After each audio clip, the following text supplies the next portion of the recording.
Bismillahirrahmanirrahim. Assalamualaikum warahmatullahi wabarakatuh. Halo semuanya, saya Virginia Sylvia Rajan. Di sini saya akan menjelaskan kepada kalian tentang filsafat dan sejarah pendidikan di Indonesia. A. Apa landasan filsafat pendidikan di Indonesia? Pada umumnya, filsafat pendidikan di Indonesia dilandasi oleh falsafah negara, yaitu pasal 2 UUD RI nomor 2 tahun 1989 menetapkan bahwa pendidikan nasional berdasarkan Pancasila dan Undang-Undang Dasar 1945.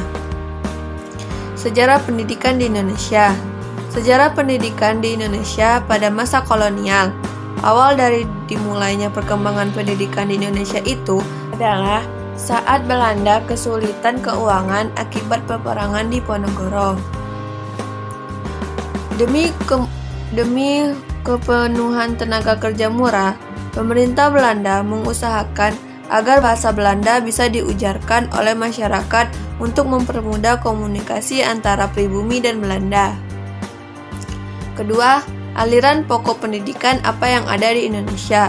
Aliran pendidikan yang berkembang di Indonesia sangat banyak, tapi yang paling pokok adalah pendidikan taman siswa dan pendidikan NIS. Karena latar belakang dan kepentingan sendirian kedua aliran ini digunakan untuk semua bangsa secara umum tanpa melihat ras, suku, daerah, wilayah, keyakinan, dan keagamaan atau golongan tertentu saja sesuai dengan pandangan hidup bangsa Indonesia.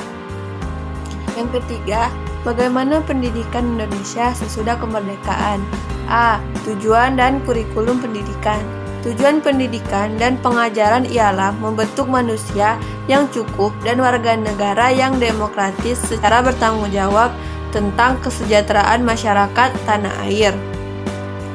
Dan sudah ada kurikulum yang diberlakukan, walaupun kurikulum sekolah pada masa-masa awal kemerdekaan dan tahun 1950-an ditunjukkan untuk meningkatkan sistem kesadaran bernegara dan bermasyarakat.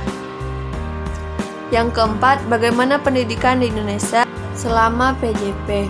Pendidikan di Indonesia selama PJP 1 mengalami pembangunan jangka panjang meliputi 5 pelita, yaitu pelita 1-5 yang dimulai pada tahun 1969 atau 1970 hingga tahun 1993 sampai 1994.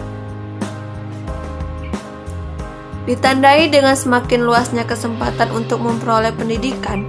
Luasnya kesempatan untuk memperoleh pendidikan pada semua jenjang pendidikan, meningkatkan jumlah sarana dan prasarana pendidikan yang tersedia, serta tenaga yang terlibat dalam pendidikan, meningkatkan mutu pendidikan, semakin mantapnya sistem pendidikan nasional.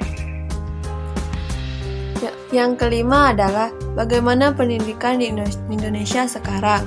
Pendidikan di Indonesia sekarang sudah mulai sedikit berkembang. Hal ini ditandai dengan adanya sistem penetapan wajib belajar dan adanya pelaksanaan yang mengatur sistem pendidikan.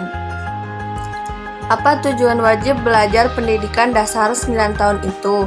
Wajib belajar pendidikan dasar 9 tahun mempunyai 2 tujuan utama yang berkaitan satu sama lain. Yang pertama, meningkatkan pemerataan kesempatan untuk memperoleh pendidikan bagi setiap kelompok umur 7-15 tahun. Yang kedua, untuk meningkatkan mutu sumber daya manusia Indonesia hingga mencapai SLTP. Mungkin cukup sekian dari saya. Mohon maaf apabila ada kekurangan. Saya akhiri. Wassalamualaikum warahmatullahi wabarakatuh.